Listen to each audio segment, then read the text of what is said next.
On the line now with former Bosnian Ambassador Muhamed Sacirbey. Ambassador, thank you for joining us.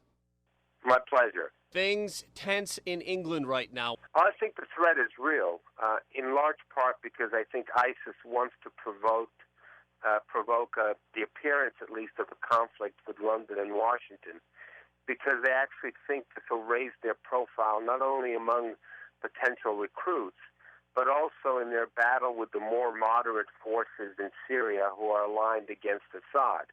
As often is the case in these types of situations, the more extreme forces would like to eliminate the more moderate forces, even though they may appear to be somewhat on the same side. Recently, the French ambassador said that the French don't want to help fight ISIS because France does not want to make an alliance with Syrian President Assad. I think you're absolutely correct. Assad is the original problem.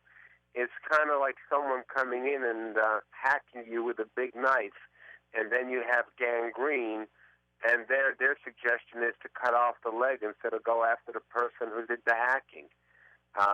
What we see in the Middle East right now, at least in Iraq and Syria, is very much a byproduct of the Assad regime. And I think in this case, Senator McCain and Senator Ingram and others have been probably more correct than others in pressing for the U.S. to support more moderate forces.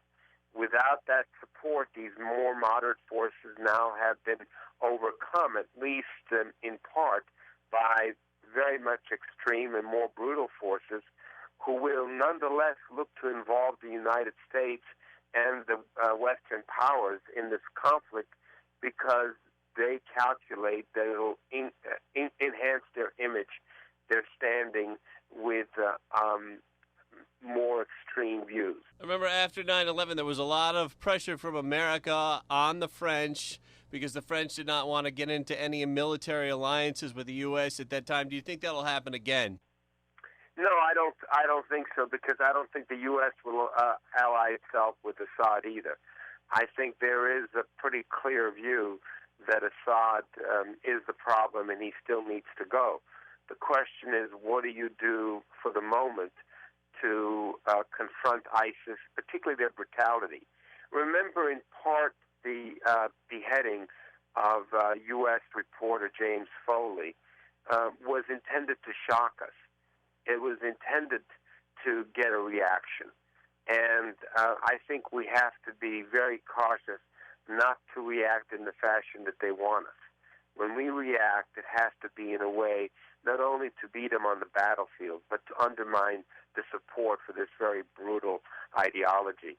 And in this sense, maybe your audience wouldn't be very familiar with what's happening in the rest of the Islamic world. For example, in Bosnia, where I was born, the head Islamic leader and all the religious leaders have come out very, very clearly against ISIS for what it is doing to non-Muslims and Muslims. The idea of someone who is intolerant of pluralism, who is intolerant of other faiths, is something that is very much against what we fought for in Bosnia. And to have now this happening in Iraq and Syria, we're not going to tolerate it. At least we're not going to be silent. We're going to speak absolutely against it. And many in the Muslim world are against it. But there is a sliver of support for ISIS. And part of this support comes from the view that the United States has supported, quote-unquote, anti-Muslim countries or regimes in the past. So now there is as much a battle in the political and diplomatic sphere, in the sphere for the hearts and minds, as there will be a battle on the battlefield itself. From your viewpoint, is the United States ignoring the threat from the Russians going into the Ukraine, and is that at the same level of a threat as ISIS right now? The Ukraine threat is much larger. ISIS is certainly a very significant danger, but it's nothing compared to Putin and Moscow. I suspect if ISIS had the same resources as Putin does, they might actually behave like Putin. But they don't, so they have to be more brutal. on the other hand, Putin can afford to be more calculating. What I'm really concerned here is that, as frequently is the case, the powers, particularly within the UN Security Council, agree and react to what they can agree upon, which is everyone sitting around the UN Security Council agrees that ISIS is a threat and a bunch of bad guys. And there seems to be even a rather crude statement from the UN Security Council which authorizes all necessary means to, quote-unquote, eliminate them. That's all fine and well. But then the question really is, will we be ignoring what's happening in other troubled areas, which includes, of course, Ukraine. But we can also say that we could ignore the problem of Assad, and we could ignore the festering issue of Israel and Palestine.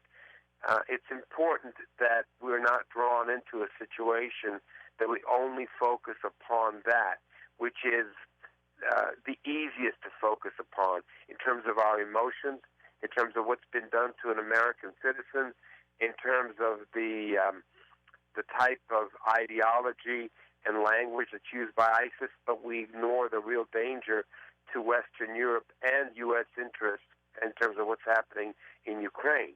Ukraine could blow up into a nuclear conflict if we're not careful. The impression that many seem to have is that the United States is acting slowly when the United Nations is moving quickly on ISIS and the Ukraine. Is that really the case, or are there things going on behind the scenes we don't know about? Undoubtedly, there are things going on behind the scenes. And we could be not only engaging our allies in terms of diplomacy, but we could be also providing assistance to allies who are acting militarily, as, for example, the Kurds in northern Iraq.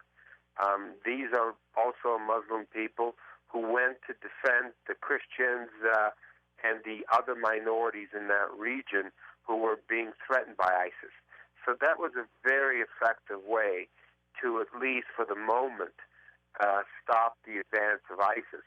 Whether that's enough or not, I don't know. I don't have a great intelligence input on that issue. But that was the proper way to address the issue. Also, the changing of the leadership in Baghdad, which was encamped there for several years after the U.S. left, and was not very inclusive, and actually had encouraged tribal leaders to rise up and sometimes ally with ISIS. Getting rid of that Prime Minister Maliki, I think, was appropriate. As I think, by the way, for the same reason, it would be appropriate to see Assad leave Syria. So we have done some things that I think have been constructive. The question is, has it been enough? And I think it is appropriate to ask, has it been too late? And this is where I come back to Senators Lindsey Graham and Senator John McCain, who advocated greater action in the beginning of the Syria conflict. We seem to have had a similar view from Hillary Clinton, but in this instance, I think the White House was too cautious, maybe didn't recognize that there was a danger in not acting as well as inacting. And that's, by the way, sometimes that it's very difficult to convey that notion. What do you do if you don't act? Whether we agree with the Iraq invasion under President George Bush or not, there is a legitimate question. What would have happened if we had allowed Saddam Hussein to stay in power? Whether we like what's happened in Libya after Gaddafi had left. Was Gaddafi someone that we should have encouraged to stay in power? Isn't, in fact, part of the problem what's going on in Libya now? Several decades of Gaddafi mentality that I think has pervaded a society that used to be, I think, very different. I lived in Libya as a young boy, and when I see Libya today, I can't recognize it, and I can't recognize in many ways the new mentality that is coming from some of these militias there. So there is a risk in not acting. On President Obama, what do you make of President Obama's statement from Thursday that there is no U.S. strategy yet for ISIS? Well, I hope he's misspoken, because there's always some sort of strategy. The question is it complete? I think what he was probably trying to say is we don't have a strategy of really how to go about getting rid of them and at the same time not make the problem worse. And there is a risk that by entering the conflict, the United States could appear to be on the side of one brutal dictator against another brutal force, which is ISIS. That's why I think actually in this instance, French President Hollande was correct in saying that we're not going to ally ourselves with Assad, and Assad is part of the problem. I think we also need to look at the Middle East as being different from what we are in terms of the culture and politics that we can expect. But nonetheless, I've lived in those regions. I've dealt with those people. The aspirations are not that different from what we want, which is most people do want economic prosperity, good life for their families. They do want freedom, and they want democracy. It's tough, though, to live as well as understand democracy if you've never had it. We had the same problem in Bosnia. We came out of a communist regime, and many people spoke on behalf of democracy.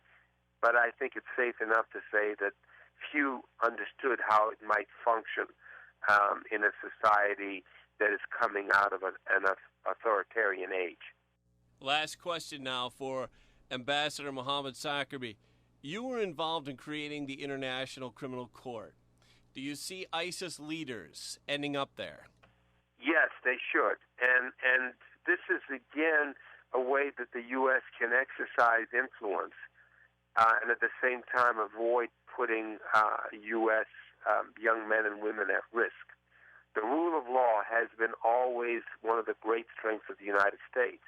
It's also been one of our great rhetorical tools when we talk about international policy, whether it's been in the former Yugoslavia, it should also be in Ukraine, it certainly was there in Libya, and it should be there in Iraq and Syria, not only for ISIS, but also for Assad, and that's important. So you cannot selectively apply law when it comes especially to brutality. It needs to be applied evenly. And if we don't, I think not only do we risk having the problem become one of brutality and extremism appearing to be rewarded rather than punished, but we're also going to come under pressure of African countries where the International Criminal Court has been most active, saying, well, why is the International Criminal Court bringing to judgment African leaders but not leaders in the Middle East or the Ukraine? I think it's critical now that the United States, beyond just the rhetoric, stand beside and behind and press forward with the rule of law. The International Criminal Court is an asset of democratic, open countries, and particularly those who believe in the rule of law. Former UN Ambassador Muhamed Sacirbey, thank you very much for joining us today. My pleasure. Thank you.